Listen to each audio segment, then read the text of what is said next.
Menjawab hoaks Erick Thohir tentang tim Amin yang ia sebut akan bubarkan BUMN, begini jawaban tegas Anies. Jelek banget deh. Dari Timnas Amin bicara BUMN dibubarkan jadi koperasi. Ya berarti ada 1,6 juta pekerja di BUMN, berarti akan nganggur. Jadi pelepasan 1,6 juta dikala kita membutuhkan lapangan pekerjaan yang sangat dibutuhkan, justru menambah isu pengangguran.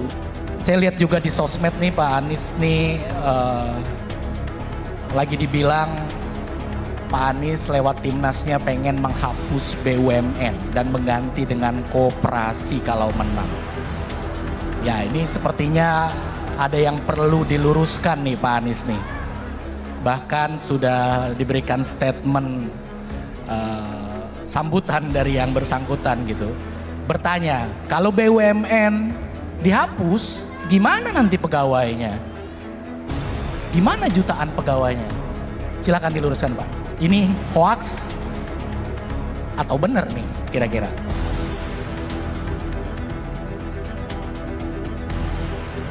Jadi gini, ada jenis informasi yang kalau kita mendengar sudah langsung tahu ini masuk akal atau tidak.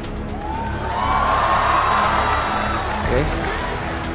Nah, kalau ada jenis informasi yang kita dengar tidak masuk akal dan dikutip oleh yang memegang kewenangan, maka yang memegang kewenangan tidak sedang menggunakan akal sehat.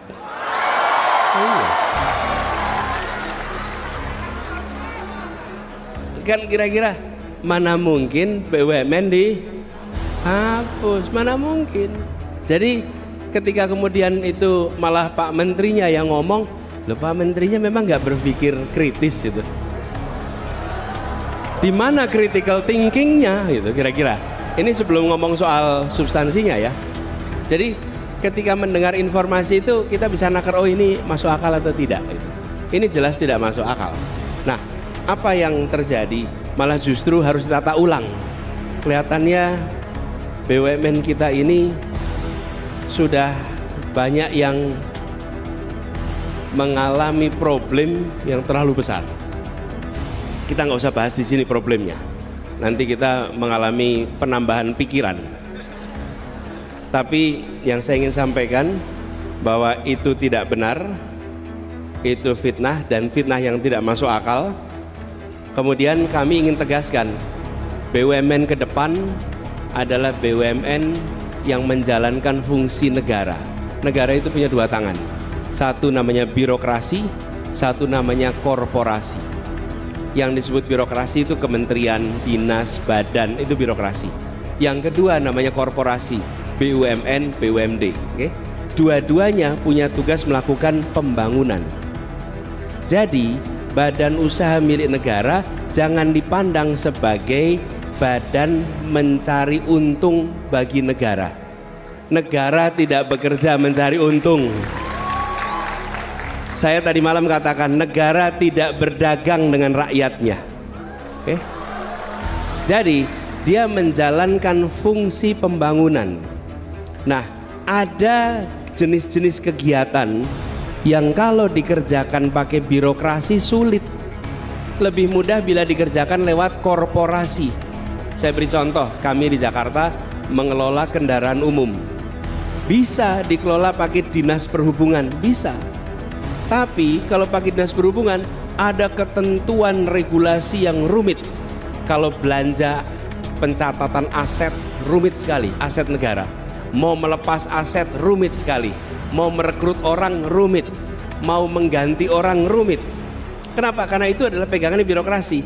Tapi ketika ini jadi korporasi, PT, badan usaha milik negara, milik daerah, apa yang terjadi?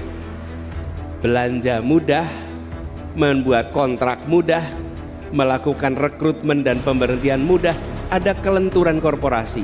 Nah, ini yang diharapkan ke depan. Jadi kita negara mengandalkan pendapatan dari mana? Satu dari pajak, yang kedua dari pendapatan non pajak dari misalnya sumber daya alam dan lain-lain.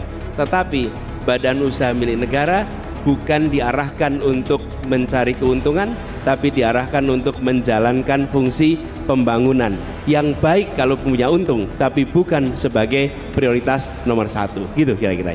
Baik, jadi sudah dipastikan hoax ya.